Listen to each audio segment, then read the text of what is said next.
Hi, I'm Sarah from The Upcoming. An absolute pleasure to have you here today. Maybe you could just begin with a brief introduction to this incredible film and tell us about each of your characters. In this character, I played as Ino. Well, Ino, who happens to be the mistress of Nana's husband, but it's not like the typical story about the wife and the mistress. In this story, Camila's Andini's point of view is so beautiful, and it is based from a true story as well. So from this character, I think I learned a lot about how they really get along with each other, support each other, and also they have a really beautiful relationship. Hello, hi. My name is Happy Salma.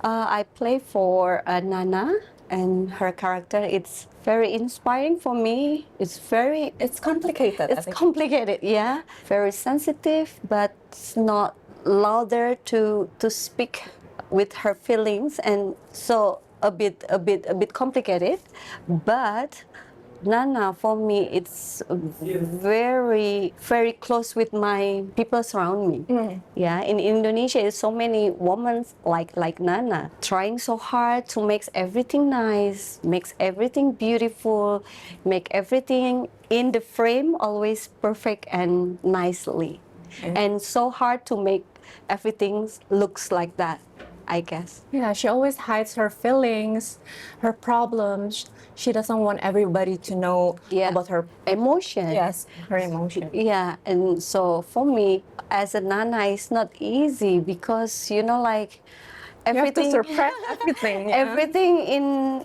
in heart. It's only in my expression, a very little bit to showing, but won't tell to everything. But it's so complicated also.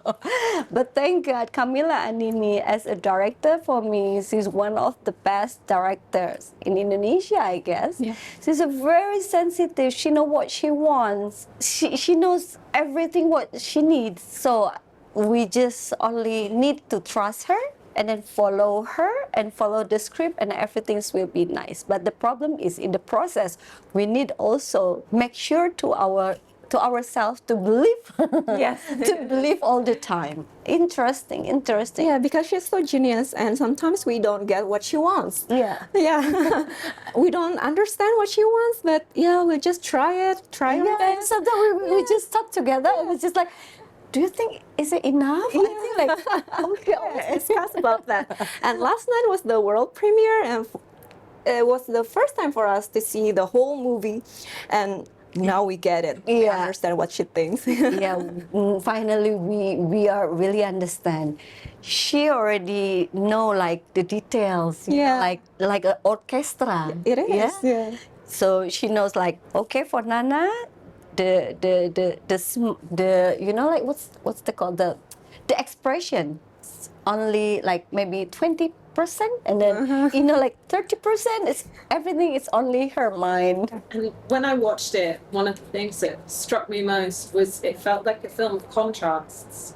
And that's, both visually with the music, but, in particular the way your character dresses, for example. So when she has to look perfect to the outside world, her clothes are tightly bound, her hair is pinned back perfectly. And then when you see her more relaxed, more free, more able to be herself, her hair is down, she's smoking, and particularly when the characters form a friendship, there's a sense of liberation. So did you think that was the case in the film? And what do you think that kind of has to say about how women have to be in society sometimes to kind of hide their true selves and present themselves as the perfect mother or the perfect woman or the perfect beauty? I think everywhere Yeah.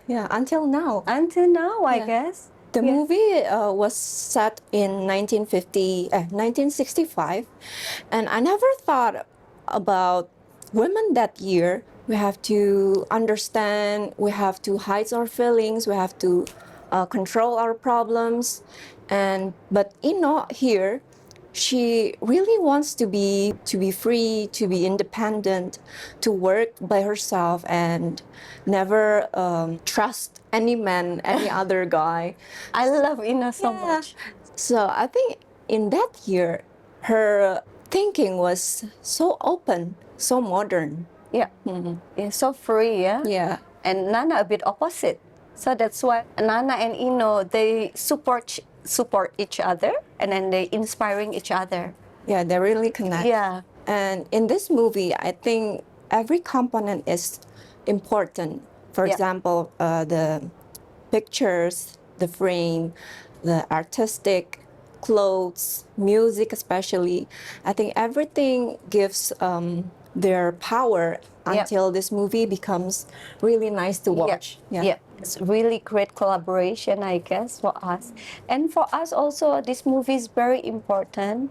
How see our country long time ago, and make us believe you know what we have done. We can see our roots. Sometimes now in the situation, like so many judging and then so many influence, like from many countries. And Nana, Ino's era, as if everything is so pure, so Indonesian. Yeah. That's our character, the real our character. Even the dress, the music, that's very Indonesian. If we can see Indonesian now, it's for sure it's already different. Yeah. Yeah.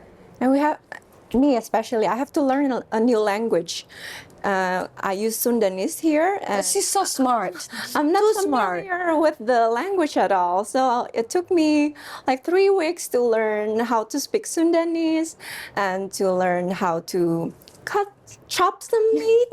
Yeah, because I was a butcher there. So yeah, everything was new to me, but I really enjoy it. And of course, it's set in the 1960s, and there is this backdrop of the kind of political struggles at the time.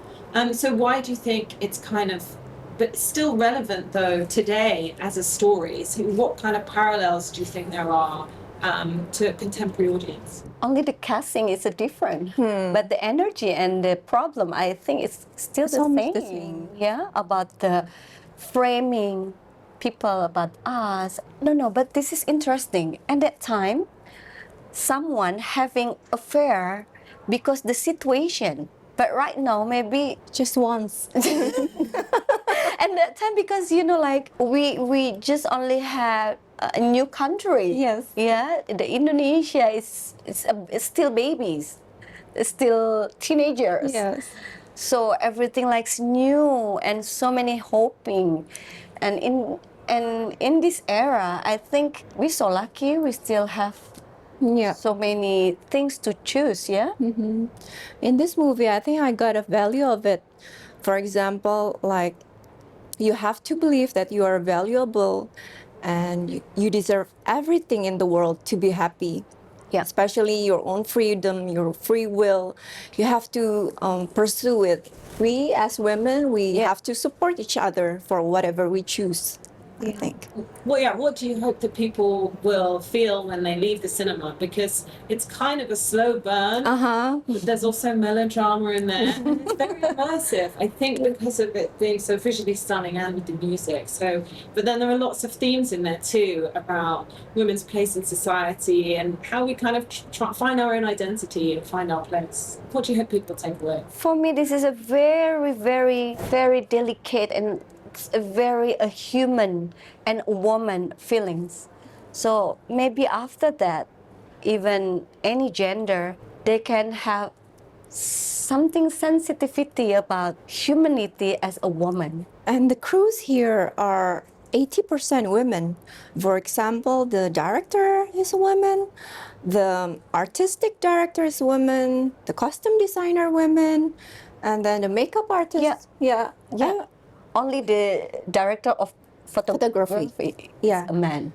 Even the assistant of director also a woman. So this is a new perspective of women behind the eyes of women, I think. Yeah. Oh yeah, the thing is, when woman fighting, no need to like, hey.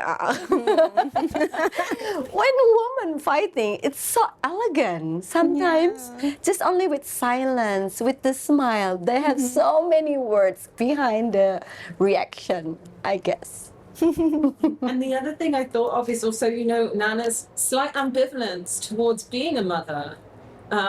She has kind of a connection, maybe to one of her kids, but there's some distance with the others. And I was thinking of Maggie Gyllenhaal's The Lost Daughter. Yeah. I don't know if you saw it, but it's almost one of the last taboos that women won't always want to be a mother first and foremost. So is that another nuanced issue that you can only really get with female bride-proofing filmmakers to tell that truth? I can imagine if that happens to me. Yeah. But my mom's and my family background a long time ago, so many situations like that. Mm. It's so like common. You put your son, your daughter to Aunt or aunt and uncle. I can imagine right now if to us, yeah. Yeah, I think we have to be brave to choose whatever we want. Do you want to have family or not? Or just be a career woman? I think it's up to you. There's no standards of happiness, I think, for women. And just very finally, how does it feel to be here in Berlin, for people to be able to watch a film on the big screen, considering we've been in the pandemic, people haven't been able to be in cinemas much? Well, this is the first world premiere, the first festival for me as well, and international. So I guess Berlin is always nice because I was born here actually. Yeah.